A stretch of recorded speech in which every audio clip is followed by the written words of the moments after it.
Praise the Lord. ஆண்டவர் இரட்சகருமாக இயேசு கிறிஸ்துவின் நாமத்தினாலே உங்களை வாழ்த்துகிறேன். கர்த்தர் நம்மோடு கூட இருக்கிறார் இல்லையா? அவருடைய வார்த்தையை கேட்கும் போதே ஒரு பலன் உண்டாவதில்ல. இன்னைக்கு அப்படிதான் ஆண்டவர் உங்க கூட பேசுகிறார். நீதிமொழிகள் 1ஆம் அதிகாரம் 33ஆம் வசனத்தை வாசித்து ஜெபிக்கிறோம். எனக்கு செவி கொடுக்கிறவன் எவனோ அவன் விக்கினமின்றி வாசம் பண்ணி ஆபத்திற்கு பயப்படாமல் அமைதியாயிருப்பான். என்ன ஒரு வசனம் பாருங்களேன். ஆபத்துக்கு பயப்படாதவன் யாருங்க இருக்கிறா?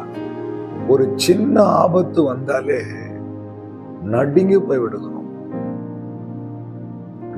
கார் டிரைவிங் பண்ணும்போது எதிர்பாராத ஒரு சின்ன இன்சிடென்ட் நடந்து போச்சு.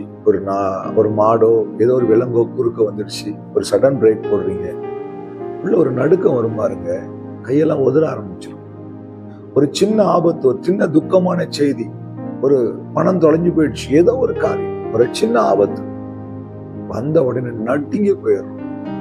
ஆனா இங்க வசனம் சொல்லுது, ஆபத்திற்கு பயப்படாமல் அமைதியா இருப்பான். யாருங்க அது? அவர் வார்த்தைக்கு செவி கொடுக்கிறவன்.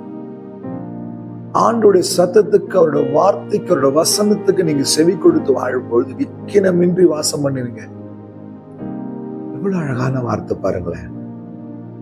அப்ப எனக்கு ஒரு பாடுகள், என்னுடைய வாழ்க்கையில சில பயங்கள், ஆபத்து நேரத்துல நான் உடைந்து போகிற காரியங்கள் ஏன் நடக்குதுன்னா, ஆண்டவருக்கு செவி கொடுக்கறதுல நான் தவறி போயிருக்கலாம், இல்ல குறைந்து போயிருக்கலாம், எனக்கு தெரியல.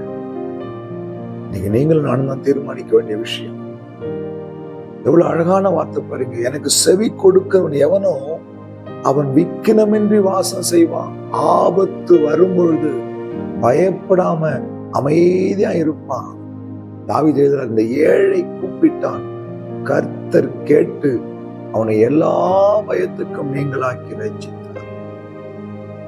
ஆண்டவருக்கு செவி கொடுக்கிற பிள்ளைகளுக்கு ஒரு பாதுகாப்பு உண்டு, ஒரு திட நம்பிக்கை உண்டு, ஒரு தைரியம் உண்டு. என்னது? கர்த்தர் என்னோடு கூட இருக்கிறார். தாவீது எழுதுற, மரண இருள் பள்ளத்தாக்கில் நடந்தார், பொல்லாப்புக்கு பயப்பட மாட்டேன், ஏன்னா தேவரீர் என்னோடு கூட இருக்கிறார். காரணம், தாவீது ஆண்டவரை கேட்காம எதுவும் செய்ய மாட்டார். சவுல் கர்த்தருடைய வார்த்தைக்கு கீழ்ப்படியாமல் போனான். பலியை பார்க்கிலும் செவி கொடுக்கிறதாங்க, கீழ்ப்படிக்கிறதாங்க உத்தமம்னு சாமுவேல் அவரை பார்த்து, என்ன வேணா பலி கொடு சவுலே, உங்கள்கிட்ட கீழ்ப்படிதல் இல்லையே, செவி கொடுக்கிறது இல்லையே, ஆண்டோட வார்த்தைக்கு நீ கீழ்ப்படியிலையே, வார்த்தைக்கு செவி கொடுக்க மறுத்துட்டியே. ஆகையாலத்தான் அவர் மேல வச்சு கிருபையை தள்ளிட்டாரு. உன் ஸ்தானத்துல வேற ஒருத்தனை கொண்டு வந்துட்டார். கொண்டு வந்த மனிதன் எப்படிப்பட்டவர் தெரியுமா? கர்த்தருடைய வார்த்தைக்கு அப்படியே கீழ்ப்படிந்து நடக்கக்கூடியவர், தேவ சத்தத்திற்கு அப்படியே செவி கொடுக்கக்கூடியவர். ஆகையால் தான் எத்தனையோ ஆபத்துகள் தாவீதுக்கு எதிராக வந்து கொண்டே இருந்துச்சு. ஆனா பயப்படல. சேனைகளின் கர்த்தர் என்னோடு இருக்கிறார். அவ்வளவு தைரியமா சொன்னார், ஆத்துமாவே நீ ஏன் கலங்குகிறாய், ஏன் திகைகிறாய், கர்த்தருக்கு காத்திரு, ரட்சிப்பு அவரால வரும். வார்த்தை கேட்க அன்பு சகோதரனே, செவி கொடுங்க.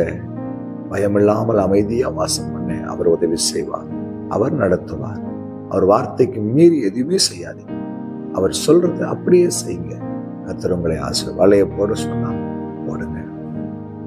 நீங்க செய்ய சொல்றது செய்யுங்க. கர்த்தர் உங்களை ஆசீர்வதிப்பார். ஜெபிக்கலாமா? அன்பும் இரக்கமுள்ள ஆண்டவரே, உங்களுக்கு செவி கொடுக்கிற பிள்ளைகளுக்கு வைத்திருக்கிற இந்த பாதுகாப்புக்காக, ஆசீர்வாதங்களுக்காக, நன்மைகளுக்காக ஸ்தோத்திரம்.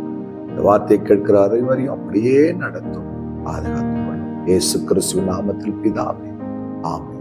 Hallelujah. God bless you.